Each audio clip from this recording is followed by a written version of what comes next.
Hello, good morning. ते सकाळीच कामाची घाई गडबड चालू आहे, कारण की आज सत्यनारायण पूजा होती गणपतीमध्ये.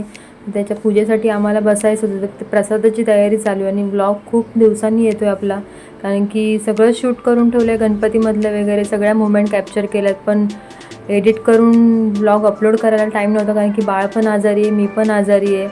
आता जसं जमेल तसं ब्लॉग अपलोड करेन. सगळं ते सगळं नैवेद्याचं बनवून घेतलं. पुरणपोळी थोडीच बनवलेली, 4-5 पोळ्या होती आणि एवढंच पुरण घातलं होतं, कारण की घरामध्ये कोण पुरणपोळी खात नाही. आम्ही तिघं पण आवडते, पण मी नाही खात एवढी जास्त. सगळं पुरणपोळी, भात, भाजी, चपाती सगळं बनवून घेतलं.